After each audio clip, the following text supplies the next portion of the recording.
thank you for this wonderful time that you've given us, Lord. Father,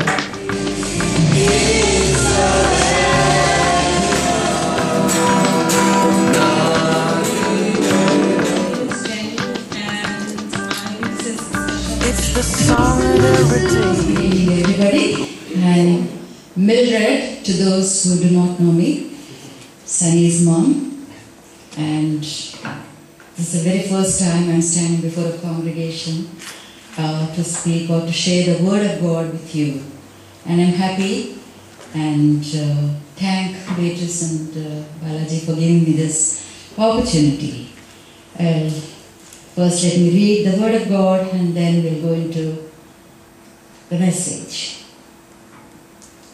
Well, it's taken from the book of Matthew 17, chapter 17, 14 through 21. And when they approached the multitude, a man came up to him, kneeling before him and saying, Lord, do pity and have mercy on my son, for he has epilepsy and he suffers terribly. For frequently he falls into the fire and many times into the water. And I brought him to your disciples, and they were not able to cure him. And Jesus answered, O you unbelieving and thoroughly perverse generation, how long am I to remain with you? How long am I to bear with you? Bring him here to me. And Jesus rebuked the demon, and it came out of him, and the boy was cured instantly. Then the disciples came to Jesus and asked privately, why could we not drive it out? He said to them, because of the littleness of your faith. For truly I say to you, if you have faith like a grain of mustard seed, you can say to this mountain, move from here to yonder place, and it will move, and nothing will be impossible to you. But this kind does not go out except by prayer and fasting. That's the word on which I'm going to speak to you. I'm going to only share the word of God. I'm not preaching here. Well, before we go into it, let me begin it with a little joke that I know of. A newly married couple were planning to go on their honeymoon. The bride's mother was staying with them. She's a widow, very old in age, and she'd been ailing for a long time. Very sickly person she was.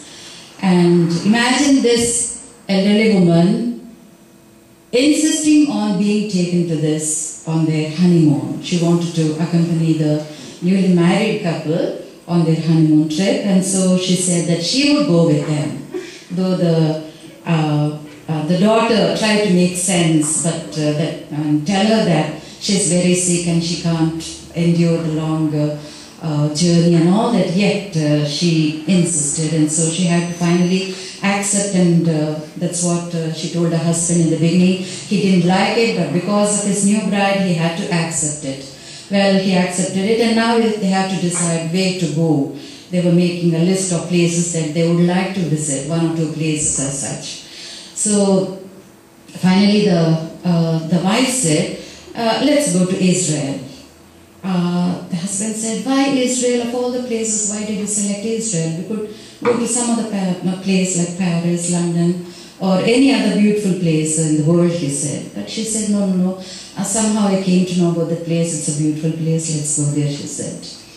Then the husband said, with your sickly mother, you want to go to Israel, go about visiting all those places. You know, Jerusalem is built on a heavy area. Do you think she'll be able to survive this long journey?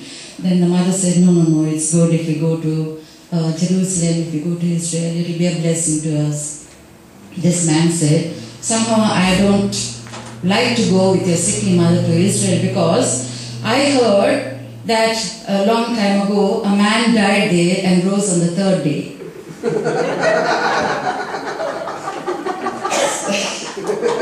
So he thought his mother-in-law would die there and rise on the 3rd day.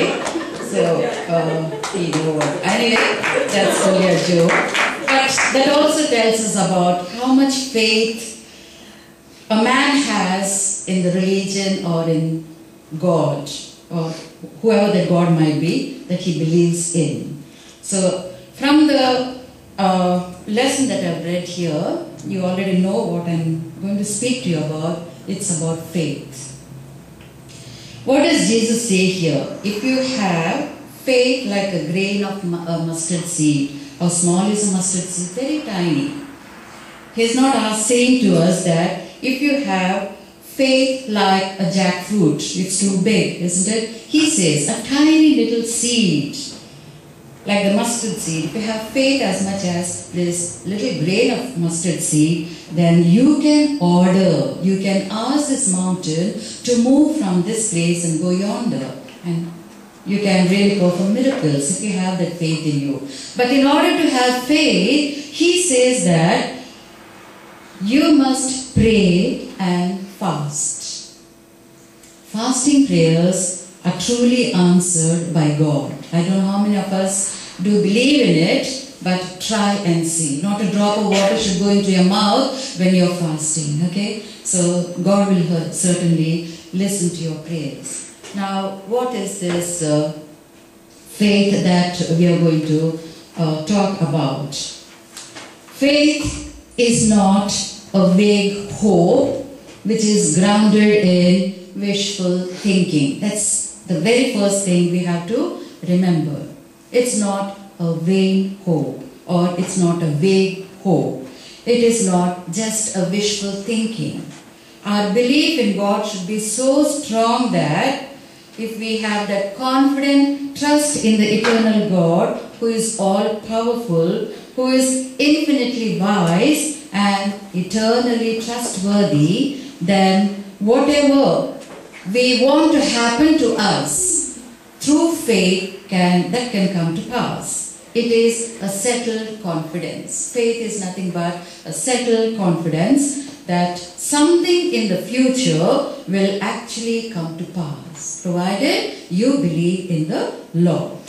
So here it is, you define faith as an assurance, as a conviction. So that's what the faith in Bible tells us about. So how do we get this faith? It is by hearing the word of God. You listen to the word of God. You hear the word of God. What is this Bible? This Bible is the word of God. And the words of God, the loving words of God, flow through the pages of this Bible. And that's what we believe, that God is speaking to us through all these 66 books, through all these pages. So we as true Christians will have to listen to the word of God and believe in Him and have faith in Him. So our God is a true God, and He revealed Himself to us through His only Son, that is Jesus Christ. And God's promises to us have been proven not only in the Old Testament but also in the New Testament, and they are being proven even now. So He will never leave you nor forsake you. He is a God who is always coming to your aid, to your help. So that's how we have to strengthen our belief in God. So it is a belief or a confident attitude toward God involving commitment to His will. Commit ourselves. We have to commit ourselves to the will of God. We cannot do anything on our own. And whatever we plan to do, we have to place it in the hands of God and say, let your will be done. Then certainly if you have faith in God, it will come to pass. Hebrews 11 says, the entire chapter tells us about that. This faith did not start with Christ or the New Testament. Such faith did exist even in the Old Testament. And this faith happened to be the key element in a number of great heroes of the Old Testament, such as beginning from Abel, Enoch, Abraham, Sarah, Isaac, Joseph and Moses. All these great heroes of the Old Testament are described to have lived in faith. it is faith that led them all through their lives. So also should we be in this new age, have faith in God and live accordingly. What does faith do to us? It gives us freedom from doubt and uncertainty. Your hearts are filled with faith and trust in the Lord, that confident trust. God promised that He'll remove every doubt from your mind. He will cleanse your heart of all these uncertainties. Faith cleanses the heart of every doubt, so we must have that right standing with God. What is that right standing? Believing in Him. How do we believe in Him? By reading His Word, hearing His Word, and developing that faith so that it would grow in us, so that it will take seed in us, so that it will take deep roots in us, branch out, blossom, and be fruitful. So great should be our faith. Never should we ever doubt about the love of God and help that we could receive, provided we pray to the Lord in faith and trust. What type of lives do we live? We are Christians, we say that we are Christians. We go to the church, we sing, we hear the word of God, but it should not be a life lived in vain. Let us participate in what the church is doing. Actively participate in all the activities and all the programs of the church. Contribute something from your side. That's how a church develops and grows. And it means that you are doing your part to God. And God is watching all our activities and He will certainly bless you. Such are the wonders that faith can do in your life if you really have that growing in your souls. Every true Christian through faith in Christ has been justified and declared righteous. Can we put our hands on our hearts and say that we are being justified and that we are being declared righteous by God? How many of us can do that? If we really have faith in God, we can certainly say that we are being justified by our actions and we are being declared righteous by whom? By our loving God. Faith comes from hearing, as I said earlier, and this hearing is the word of God that we have to hear. If you turn your Bibles to John chapter 1, verse 1, it says, "In the beginning was the Word." Even before the universe was created, even before this nature was created, even before anything existed on this earth, the Word existed. And what do we know about this Word? The Word was with God, and the Word was God. So this is the Word of God. The Bible is the Word of God. It was there in the beginning, and it was with God, and it was God. So by hearing this Word of God, you can certainly have faith in the Word of God. Again here Paul says in Romans 10:17 that one can come by faith only through hearing the gospel and the specific message. What is that specific message? The good news that Jesus Christ came into this world, was crucified and was resurrected. We should not be like the husband who merely took it so light about the life, death and resurrection of Christ that he never wanted to take his mother-in-law there. Our conviction should be so strong that we should believe that He is a Savior who came into this world to save us, and thus in doing so He shed His blood, but He rose again. That's a great promise that He has given us, that we who believe in Him, who have faith in Him, will have eternal life. Now let's see to Matthew 9:29, where Jesus was confronted by these two blind men. They were in the throng, and when they heard that Jesus was passing by, they cried out saying, "Jesus, Son of David, heal us."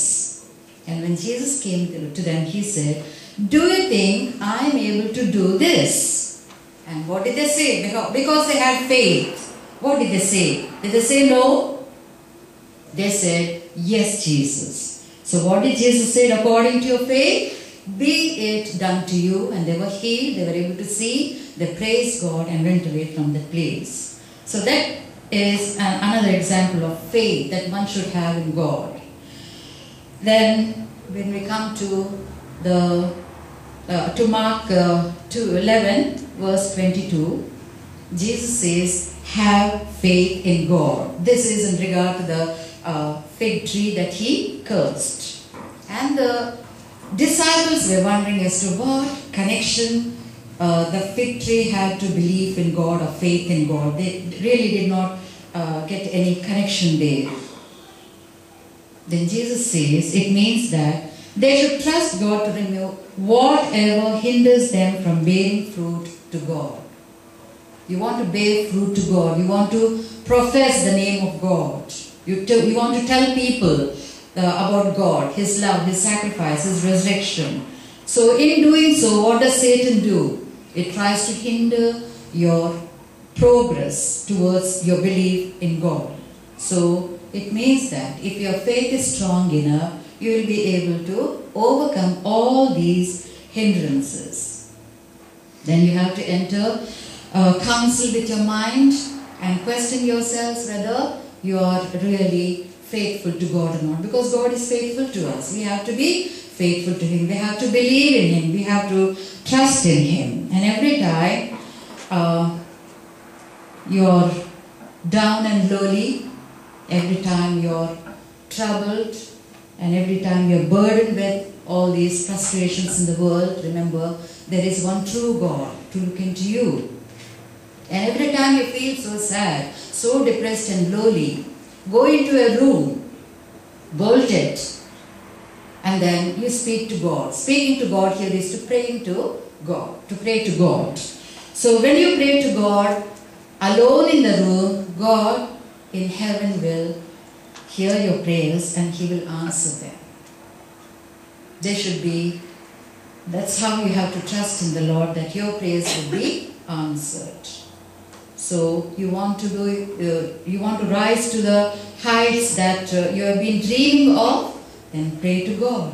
You want a good job, you pray to God. You want your finances to increase, you pray to God, and that should be trusting in the Lord, not mere lip service, but trust in the Lord and say that this is your need, and God knows what to provide us, what our needs us. So He will certainly provide that to us. Before I close this message, I'd like to sing a small song to you. Maybe most of you know this song, but I love this song very much. You Raise Me Up. You can join me if you'd like to. It's a beautiful song.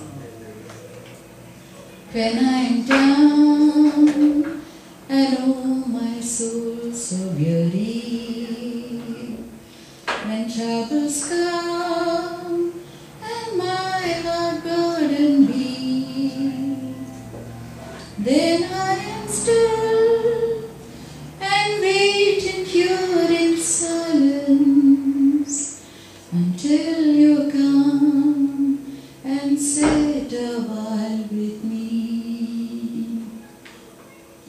You raise me up so I can stand a mountain.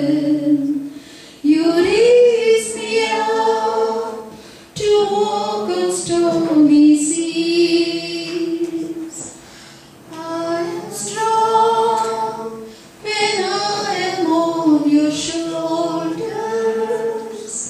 You raise me up to more than I can be.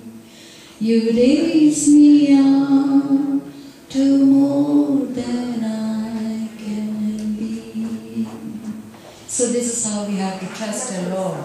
He will raise you up from all your troubles, from all your worries, and give you a life that would be Christ-centered, God-centered. God bless you. I really want to thank Sister. I was blessed with your message, and above all, my favorite song. I love that song. I tell you, whenever I'm weary, whenever I am in tears or trouble, I listen to his song, and yes, God is there with us. He will raise us up in whatever situation we may go through. But we just believe in Him, put our trust in Him, and have complete faith. And then I'm sure He will raise us high above anything. Amen. And I think Pastor Beatrice has already given a very good introduction. And this year, 2012, we are all geared up. And I tell you, with much fasting and prayer, they have really planned the events for the calendar for 2012. It's really interesting, and I am sure God will definitely make us, get done everything, and I'm sure you are also going to get involved and bring more people. And this Sunday was really a blessed Sunday. How many of you say that? Give a big hand to Allah. Really, the worship was fantastic, and we could feel God's presence. And the Telugu song, one song I knew in Tamil, and I was singing on my own. And I tell you, language doesn't matter. As long as we are in one spirit and one mind, and when we seek God, He is there in our midst.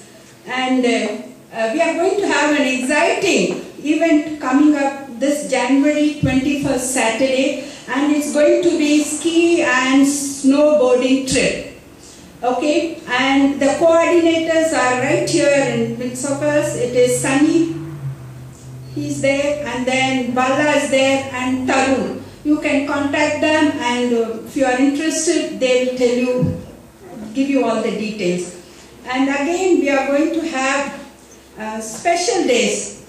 So I am sure all the youngsters, or even newly married couples, or even doesn't have age for this occasion. Something is coming up in the month of February. Can anybody tell me? February 14th? Valentine's Day. Okay, the church, we are going to have something called Chivalry Night, organized by our Pastor Beatrice, and it's really going to be wonderful. Don't go anywhere. Come here, receive God's blessings, and then whatever you want to do, you do later. Okay, don't miss it out. Keep it in mind, February 12th, Valentine's Day. And then again, I want to talk about the main thing is the cottage prayer meeting. See, we do meet here, but at the same time, the cottage prayer meeting is very, very important. We urge you, and with much prayer, we have come forward, and we ask you to open your homes. Okay, be a blessing to someone. You can call your neighbors. There are so many around your area who do not know Jesus. Your friends from your workplace. That's called Oikos evangelism. It starts from your house. Invite them to your house, and then Pastor B will be there for us. She will preach, and we are ready to come and pray for them. And so many things we can do. It's like fellowshipping with those whom we don't know. So this is an opportunity. Please give it to your neighborhood and invite them. And also, we are planning at the moment to have once a month. And this month, we are starting at Pastor Beatrice residence. It will be in the last week of this month, Saturday. And it can be on a Friday evening, or a Saturday afternoon, or a Saturday evening. It's depending upon your convenience, because some of you work in different shifts. Okay, you host the house and invite your neighbors and friends from your church, and the formal invitation will be sent by Pastor B. And the first meeting in this year 2012 is beginning at her residence. Okay, and please give a big hand, because she is starting it, and we are expecting something great to happen. Open your houses and be a blessing. And in the month of February, I am hosting it in my house. I am opening my house for the cottage prayer meeting, and that will be in the end of February, but I prefer Saturday. And my address, my details, everything, a formal mail will come from Pastor B. And any one of you, before you leave, whoever is interested to open your homes, you can give your name and the month, and the day and the date. It's up to you. You tell us, and we are there. And then we have another very important thing going on here. We are collecting old clothes, used and unused clothes, to send into containers. So we have already got 2 bags here, and we urge you, whichever you are not going to use it, you please bring it here when you come to church on Sunday, hand it over to Pastor B, and they will take care of it. For more details, please contact Pastor B. Thank you.